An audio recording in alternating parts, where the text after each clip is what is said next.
shores far away, the story untold, the land still speaks, if only in the soul. Nickel, nail, curtain, kelp, at least that's what we're sold. But you can always tell them you're not buying. The nickel is the wage and rent, the economic wind, and it's blowing us away from where we'll never be again. Swept along with all the dust of family, folk, and friends and kin, till it blows so hard we split and then we scatter.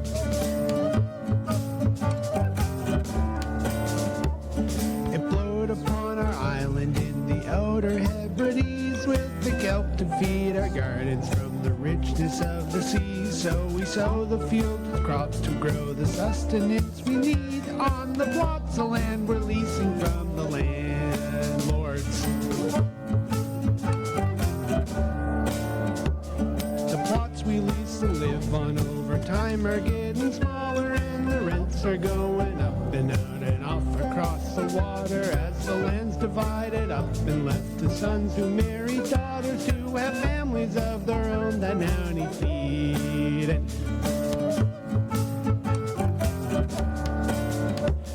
Too small a plot of land can hardly keep a family fed, and no amount of kelp can grow the wheat to make your bread, let alone to pay the rent, to furnish roofs above the heads. Now we've divvied up all that which can be divvied, and we can't afford the rent whenever monthly it comes due, to blow away to all the landlords in the lowland cities who sit atop mountains of gold and live a life afforded through pain and suffering of inconvenient crofters.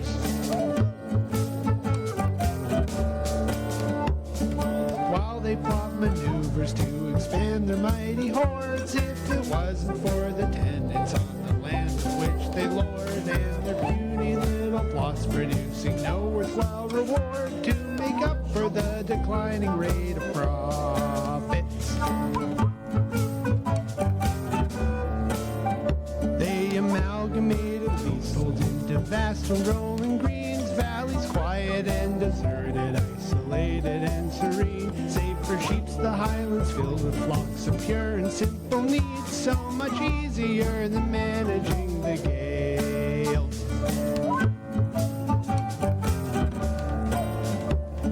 Blackened stacks of factories blowing thick and acrid smoke, with machines doing the handiwork, the artisans are out, as the industry is churning and it's burning while it's turning all the wool into the profit they are seeking.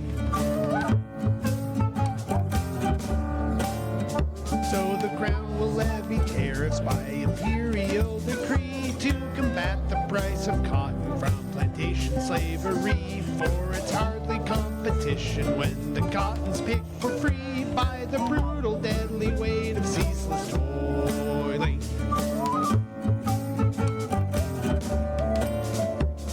The hands that picked the cotton in the former colonies, blown by winds from over Africa, not outer Hebrides, not by willful choice or wage, but lash and law and slavery, guns and boats and whips and swords of bloody profits. The cotton sold to markets that are newly liberated, all commodities for European trade, emancipated by the bourgeois revolution. The aristocrats all hated, since the tariffs of the empire suit them nicely. So American investors sell their goods in competition with the prices fetched by textiles made by mills in urban Britain, as we empty out the islands to make room for sheep to live in, and the glens now ring with songs that are forgotten.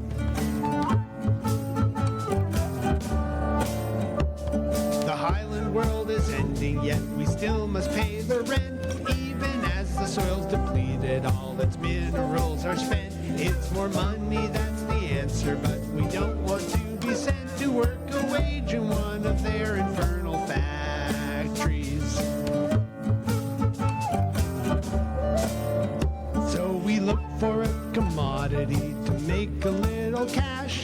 take the kelp from out the sea and burn it into ash, and we sell it to the British for producing soap and glass. For to win the war they're fighting against Napoleon.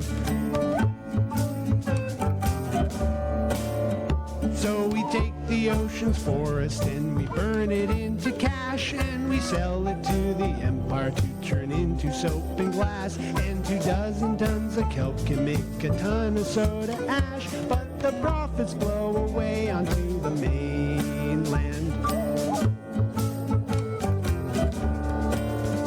For the empire's off to war and we are but a colony, and we must produce a product to sell as commodity, and exchange the mineral bounty which once fed the food we eat, for the price is all inflated by the fighting.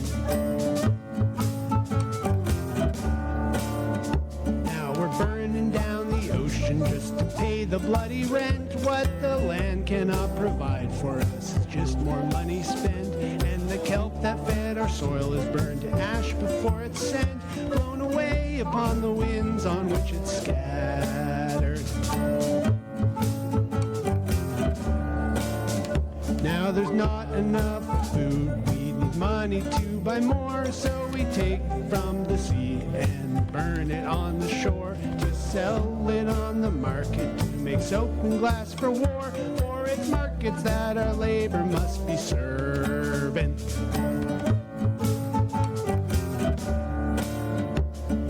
Day came, the ash we made was ash we could not sell, for a process was developed using coal pulled up from hell, for it burned so hot that there's no need for kelp for ash as well. They can cheaply synthesize it in the factories.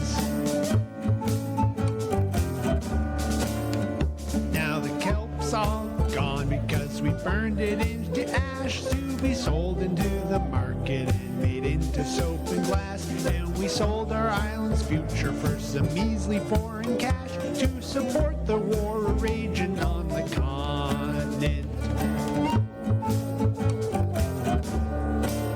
But then the war was ended and demand kept going down, as we watched the price collapse as new efficiencies are found. With industrial efficiency and coal from underground, it burns so hot that they don't need the ash we're selling.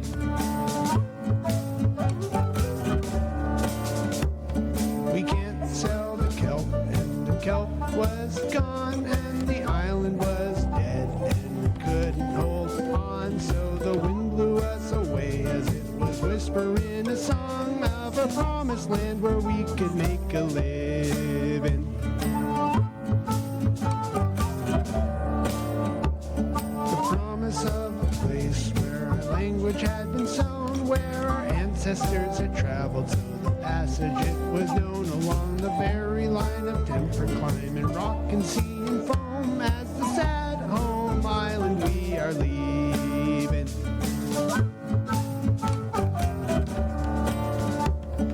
Blown from home and land and renting tenements from lords, for the promises of passages to worlds we could afford. For the nickel is the rent and wage and wind that drives us forth, leaving all our homes and villages deserted.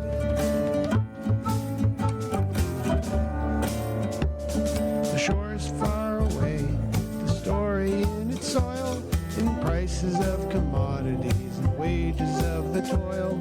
Nickel, nail, curtain, kelp, what is it to be loyal to the people and the places that you come from?